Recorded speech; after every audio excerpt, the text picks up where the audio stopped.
But it's so important to then understand where you're spending your time so that you can identify what do you need in order to get some of that time back to focus on the growth activities. Welcome, Model FAs. David DeCelle here, CEO of Model FA and your host of the Model FA podcast. And today we are joined by Abby Salameh, and Abby is the Chief Growth Officer, at RFG Advisory. And also a special thanks to the folks over at Street Cred for bringing us together. So thank you to everyone over there that made this possible. But Abby, welcome to the show.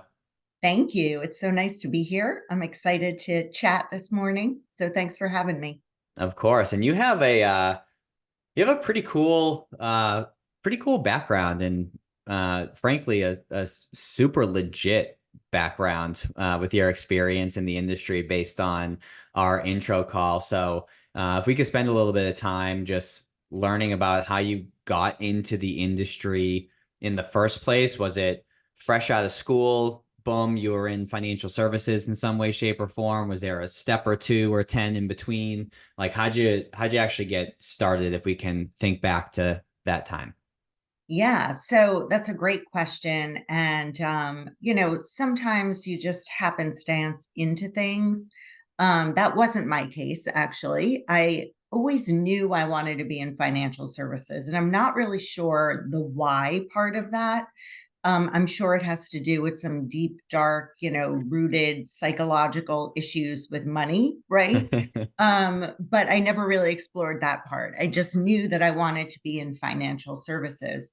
And I've been fortunate enough to be able to pivot my career many times to have this very well-rounded viewpoint of financial services from many different sides of the business.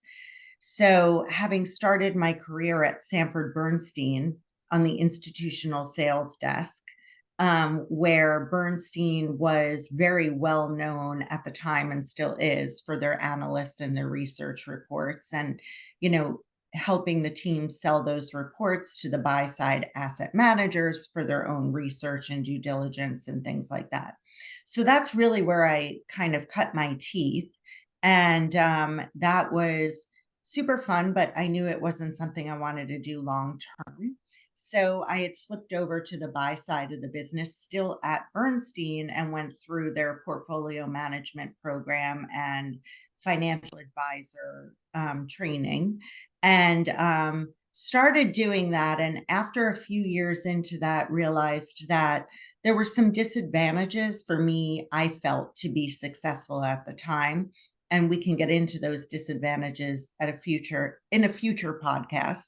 But then went on to launch, founding member of launching Investment News, which was the first newspaper that was directed towards financial advisors. So at the time, there were a lot of monthly magazines out there, some of which still exist today. But there was nobody reporting on the news. So it was a void in the industry for financial advisors. So that was a foray into publishing, which I really didn't know much about, but I was always on the business side, raising the revenue that we needed to pay the editorial staff and the reporters and, really make this a business. After probably 6 or 7 years doing that, I had taken a little hiatus to also launch a magazine that was targeting women in the household who were earning 50% of more of the family income. And that magazine was called Family Money. And it directly competed with the likes of Kiplinger's and Money Magazine at the time. And I think we were just too early in our quest to try to serve the female marketplace and the female breadwinners, because we just couldn't get the support from the advertising community that was advertising in the Money magazine and in the Kiplingers. They felt like they were capturing that audience in that magazine or those magazines, when the reality was that those publications were really written very male centrically, with a lot of sports jargon and the usual things that, women just view money issues differently than men do. There's a lot of research on that. So we ultimately shut that down. And then I went on to join the team at TD Waterhouse, the custodial services, which was still fledgling at the time. And in that capacity, really built out the marketing, the conference and event, the communications team, and a whole sorted other areas of business. And that was a great run. It was super fun. I stayed on in that capacity through the merger with Ameritrade. And then after having 3 babies in 4 years, decided to take a little break. Thought I wanted to be a stay-at-home mom, which, after 4 years, when my daughter, the youngest, went to kindergarten, I was like, okay, now what am I going to do? So went on to help grow a couple of very large RIA firms, most of which are still in existence.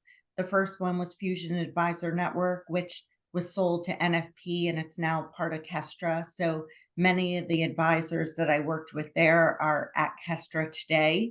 Private Advisor Group, which was LPL's largest, OSJ, which is still in existence today.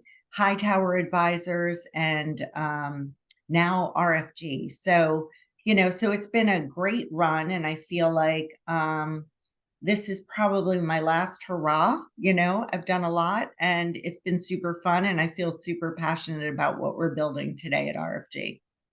I love it. And I love too that there's entrepreneurial undertones, of course, throughout everything that you just shared, but also an acknowledgement.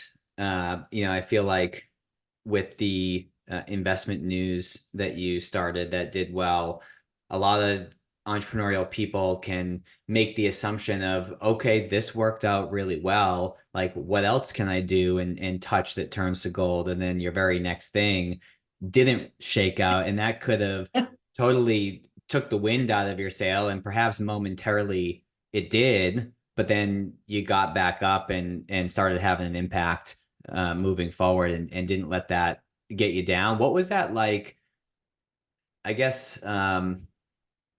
psychologically or ego wise, to have had success and then gotten into something that didn't work out as planned? Like, how did you maintain your positive outlook to ultimately keep going? Because that could knock a lot of people down and keep them down. So help us understand your thought process over that period of time.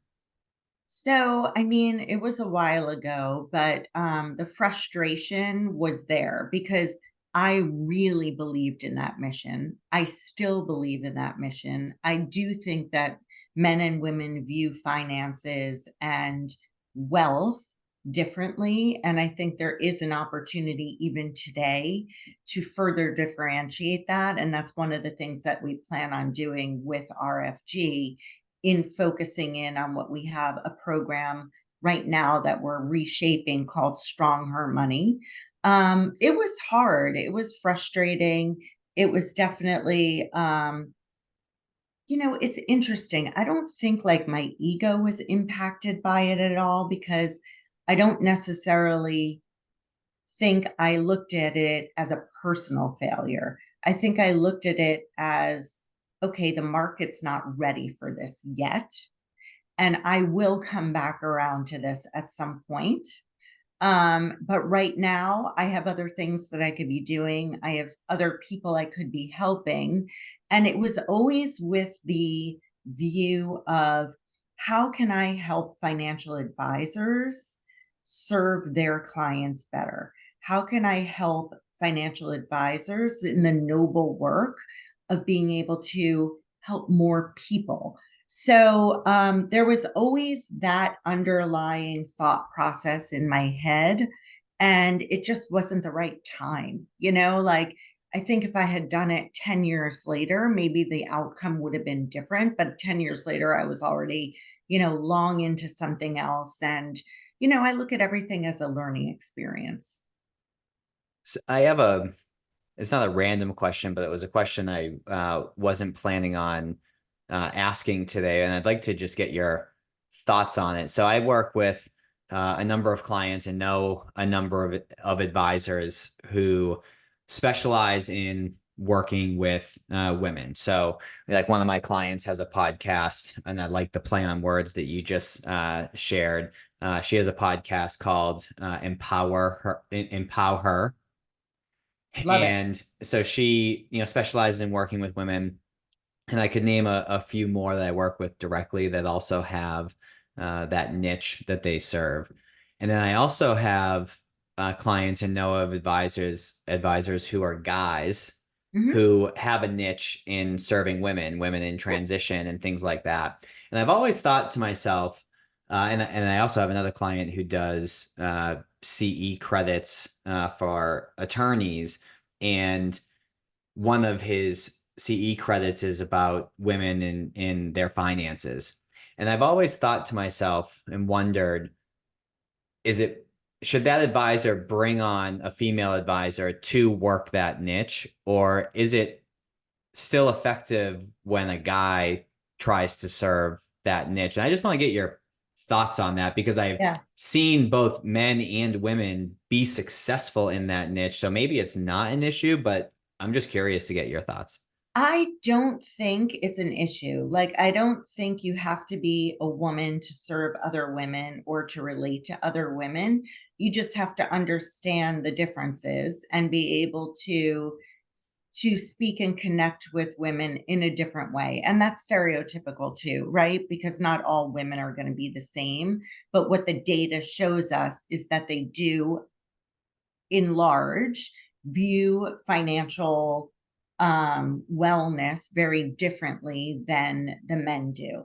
But I don't think that means that you need to be a female to serve the female market. I think you just need to be educated and aware that there are differences when you're talking about financial issues with men versus women. Gotcha. Now, you had mentioned Fusion Advisor Network, Private Advisor Group, and Hightower. Which one was first? Fusion was. Fusion. So, Yeah. how do you go from publishing to let me help grow your RIA? What was Yeah, that like? that's a great question. So publishing, then TD Waterhouse. Oh, yes, yes, So yes. TD Waterhouse on the custodial side. And that was really, I was the first person hired at TD Waterhouse to support the custodial services from a marketing perspective. So even though I didn't have any real marketing experience, from the launch of Investment News and working with so many advertising clients and helping them build out their marketing and advertising plans, TD had been one of our advertising clients. So it kind of made logical sense in a way. And I was super excited because we were really young at the time, TD Waterhouse, the custody group. So it was really a build within the confines of a large organization. It was a new business. Um, so I did that for a number of years through the Ameritrade merger before taking that hiatus. And when I took the hiatus to stay home with my kids, what I realized was that I didn't want to go back to corporate America. And it was largely because you have to remember this was pre-COVID. There was no flex work schedule. There was Right. nothing virtual about working. Like, I would have to be in the office either in Jersey City or Wall Street, from 7:30 in the morning until 7 o'clock at night. And for me, with three little kids under the age of 5 or under the age of 6, that just wasn't something I was willing to sacrifice. So I started thinking about where could my talents really assist in a way that wasn't going to be as rigid of an environment at the time. And I had been doing some consulting work, a little bit for Pershing, a little bit for Investment News, and a little bit for this firm called Fusion. So Fusion Advisor Network was founded by a guy, Stuart Silverman. He's now, I think, acting as the CEO of Blue Spring, which is Kestra's aggregator acquiring arm. And he brought me in as a partner, and he, myself, and Philip Polaviv, who had recently left Moss Adams, built that business. And it was really a very early aggregator. There were no real aggregators at the time. And we had about 350 advisors under us. So, and then I stayed on actually with NFP to run that business for them after the acquisition closed for a couple of years before moving on to Private Advisor Group. Gotcha. So as it relates to growth, Yeah. did you have a hand across those different businesses and currently at RFG on both the organic and inorganic side through M&A, or did you specialize in one of those sleeves? It was everything. I mean, like, I'm a jack of all trades, like, we don't do acquisitions. We're not in the M&A market today at RFG. That's not part of our value prop. Like, we'll do some equity swaps, but we're not looking to go out and acquire firms the way that we were doing at Hightower per se.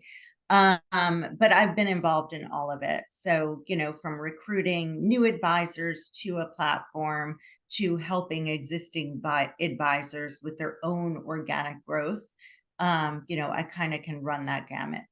Cool. And what do you find? So having individual advisors in mind, those are the main types of advisors listening to this podcast. So with them in mind, what have you seen be very effective from a growth standpoint to help them serve more people, increase their revenue, and do so in such a way that's sustainable and not getting them drug into the weeds and just married to their business?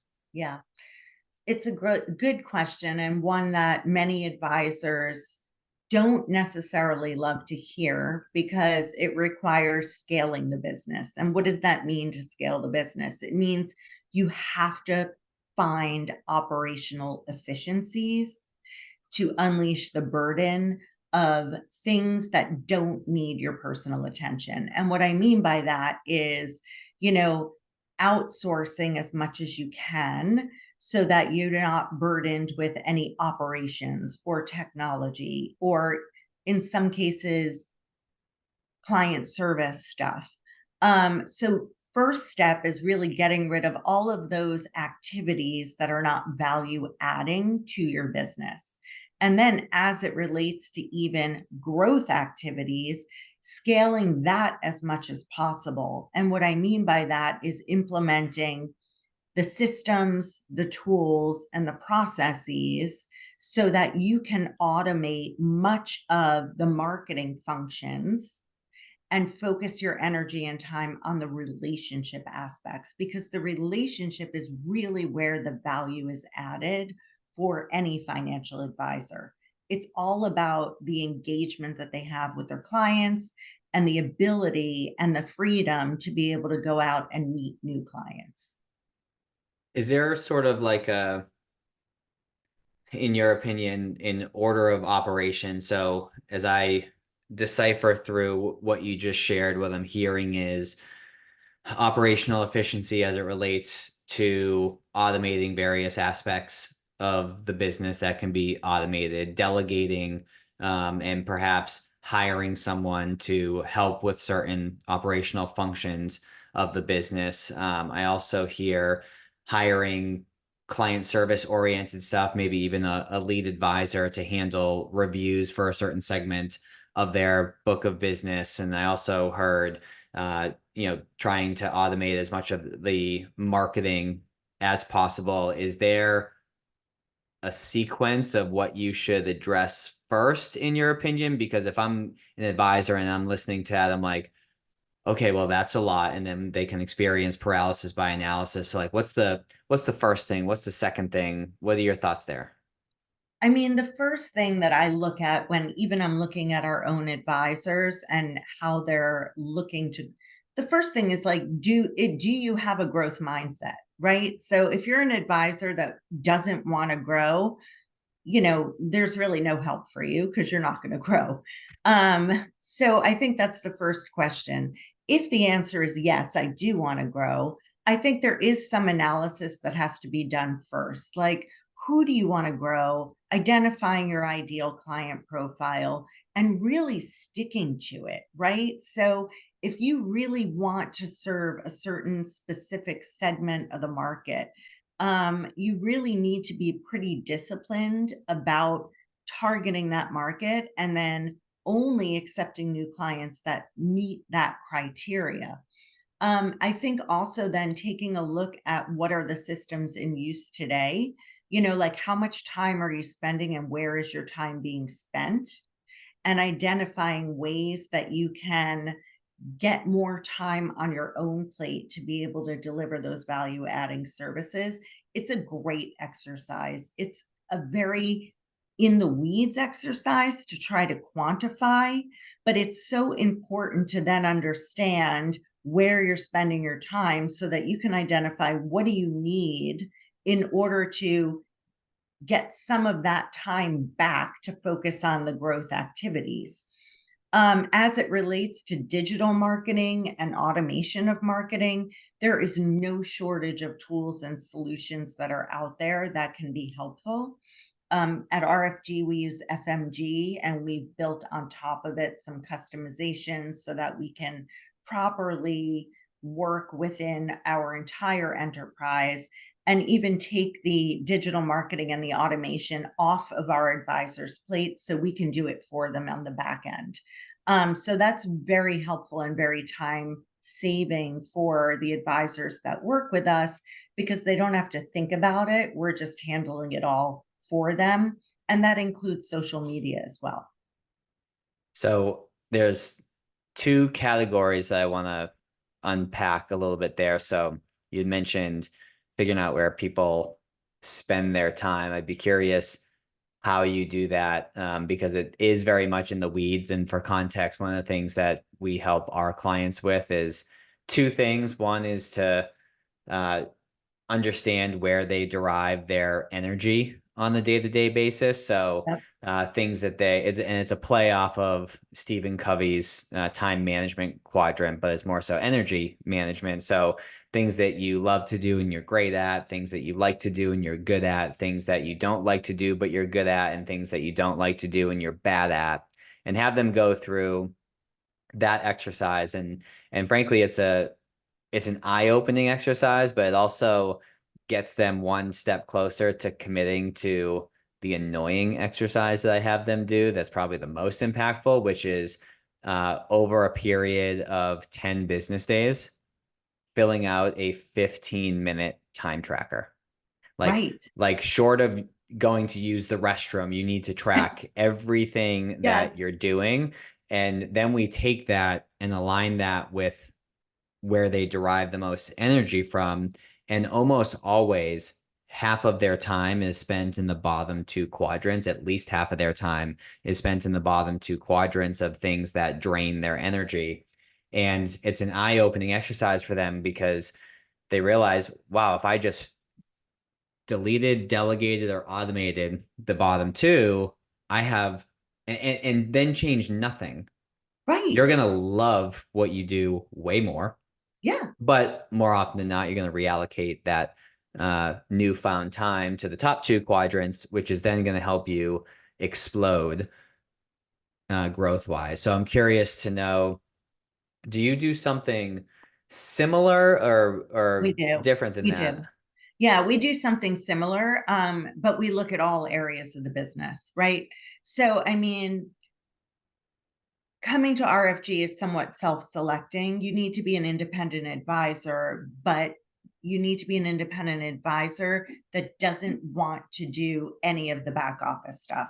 So, because we just take all of that off their plate, right? So, it immediately unleashes that burden. So the advisors that the team is working with on a daily basis, when we're talking to them, it's mostly about growth because they've already delegated all of the technology, all of the custodial relationship, all of the compliance, all of the operations to us. So they're not even thinking about that stuff anymore. So it really is predominantly around, how can we help you accelerate your growth? And do you guys also happen to, because I have a firm, they manage like 4.5 billion that I work with. And one thing that they're considering, I'm curious to know if you've gone down this path yet or thought about it, but one of the things they're considering is even removing the lion's share of the financial planning off of the Mhm. advisor's plate and have like a centralized division where that's all they Totally. do. Do you do that or consider doing that? We are considering that right now. I mean, it's financial planning, estate planning, like there's so many ancillary services that we could be offering to the advisors. And for those that want that service, we want to make sure that we can deliver it for them. Yeah, because I feel like there's a moment in most advisors' career, and I won't be vulgar on the podcast, but let's just say it's an oh crap moment that Right. they have where they get into the business, generally speaking, typically because they like the three I's of the business: impact, income, and independence, right?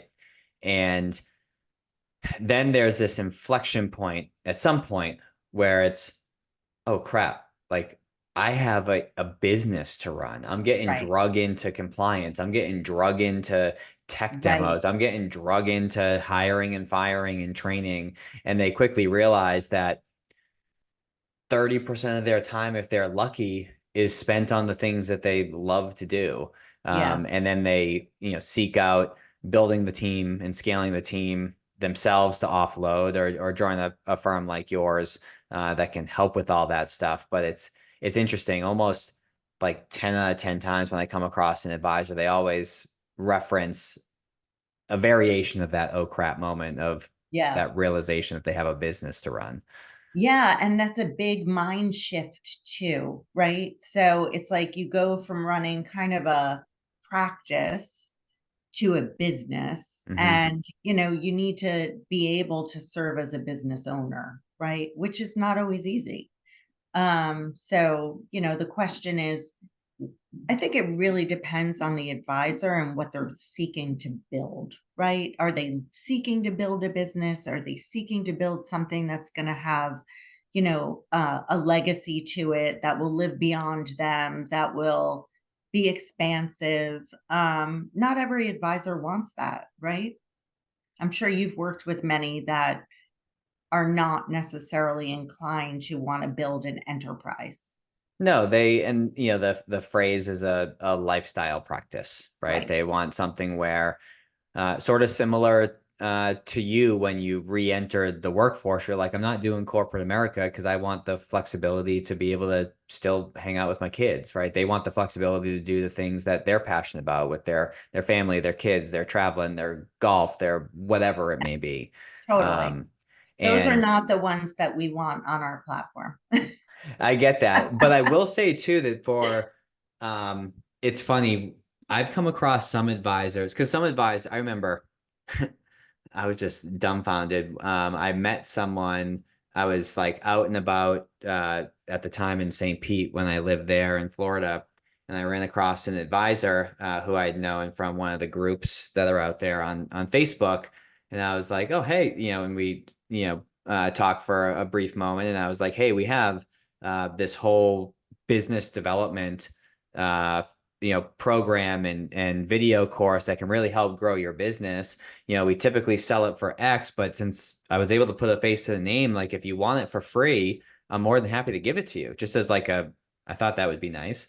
And his response was something to the effect of, "Oh, I appreciate it, but I'm not looking to grow. I'm just focused on lifestyle right now, which all power to you if that makes you Right. happy. It's just tough for me to relate, and I'm glad that you shared that. Like you were just very stern in a good way of that's not the advisor that we want, which then ties back to a previous point of being very clear on the types of people that you want to serve as an advisor.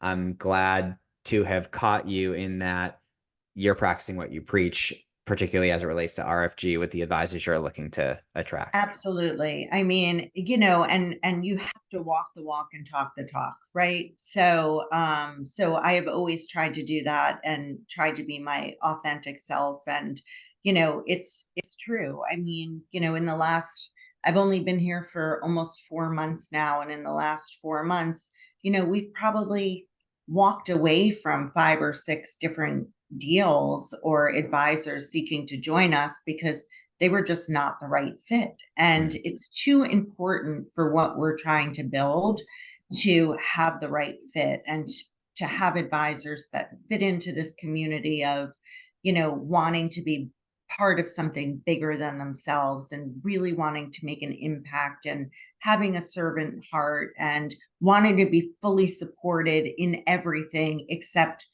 building their own enterprise. So we have to just be very selective. And maybe that means we're not going to grow as fast as some of the other firms that are out there, but it will be with intention. Well, what you're gonna find, and I'm not necessarily telling you anything that you don't know, but what you're gonna find is you're going to be able to maintain and further develop the culture that you have and that you want to continue to perpetuate moving forward. There is a firm that I worked with, and we ended the engagement because it just was not a good fit. They managed like 15 billion in assets, and they were just like aggressively acquiring advisors, and to them it was a math equation and it Right. wasn't looking for the right fit. And then what we ended up realizing, and they ended up realizing, but they were kind of stuck with it at that point, is they had like a Franken firm.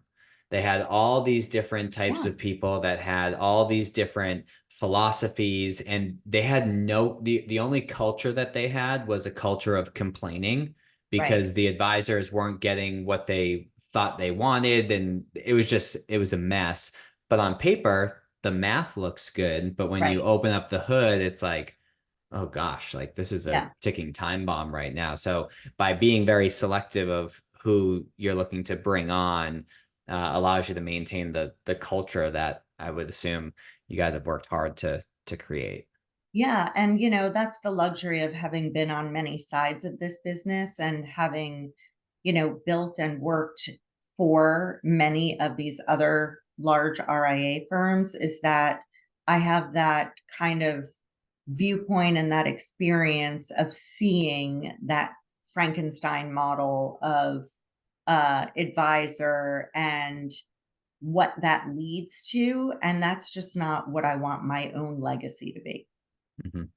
Mhm. Two questions before we start to wrap up. So another thing that you mentioned, and I want to push back a little bit, but in a constructive way, so I can kind of seek to understand.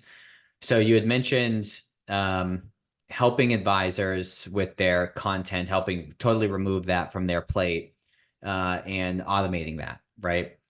And you had mentioned FMG, I believe, that you use for that. And I'm curious to get your thoughts because I have a very strong belief that uh, not all of your content, but at least some of your content um, needs to be humanized, Yeah. and needs to sort of have the advisors to a degree anyways, their face, their voice, their tone, so that people who come across it get to know the advisor and not just like the topic being discussed, or being shared.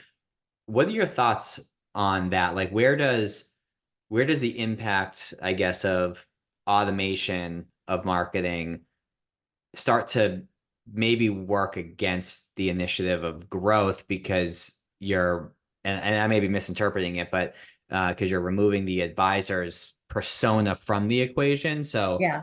help me understand how you guys think through that.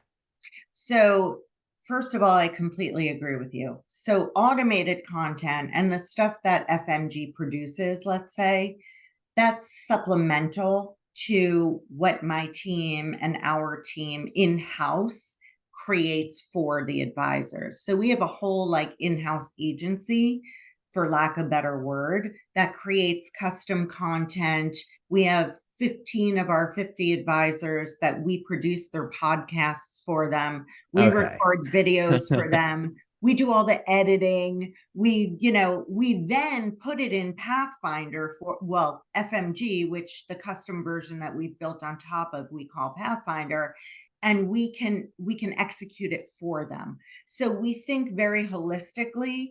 And, for example, if we have one advisor that is focusing on vets or doctors or whatever, we'll create custom content and campaigns for that target audience. We then have monthly advisor growth study group meetings where we share all of this kind of stuff with the other advisors. And we might have another 2-3 advisors that say, I think I want to try that too.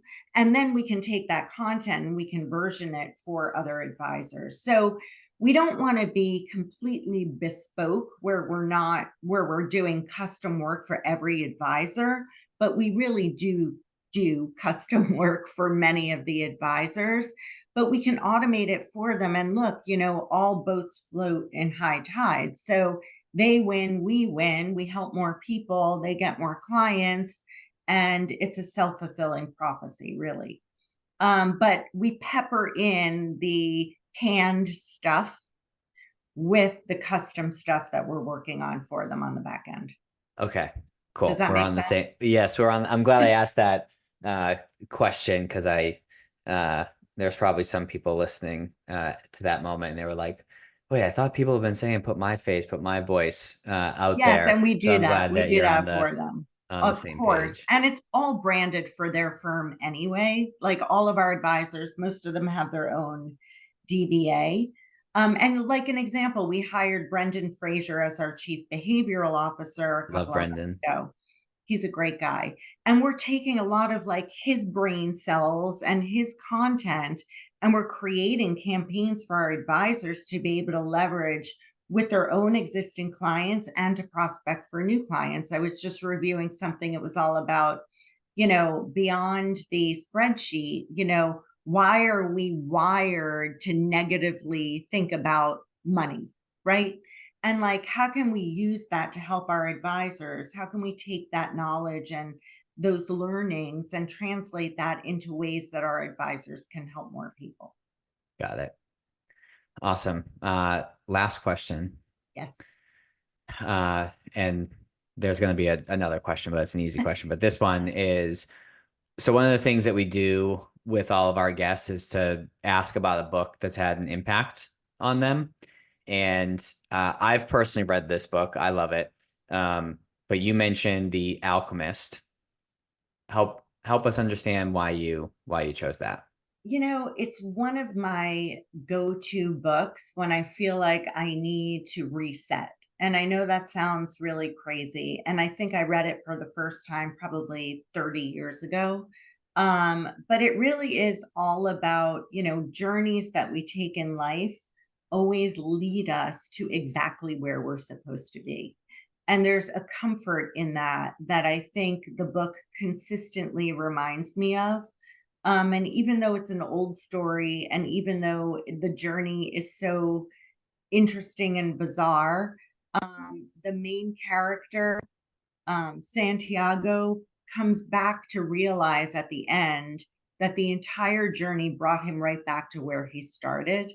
And that was where it was supposed to be. So if you haven't read it, it's really a quick read. Mm-hmm. It's somewhat spiritual, but not in a religious way.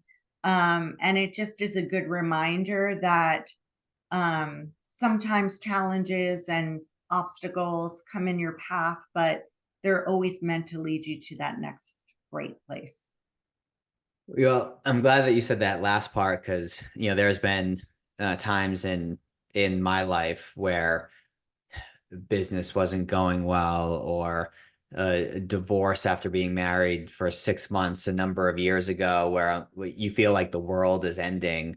And then I stumble across consulting as opposed to being an advisor. I stumble across my wife now, that never would have happened, so it's even in those like dark moments, understanding that it's happening for a reason and it's supposed to happen that way.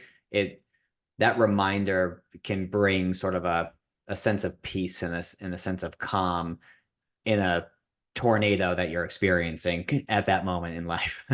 Totally. And we've all been through those cyclones, right? Where you feel like, oh my God, that you just need to get a grip. And sometimes the best thing you could do is take a deep breath and just have faith in the fact that it's going to all work out.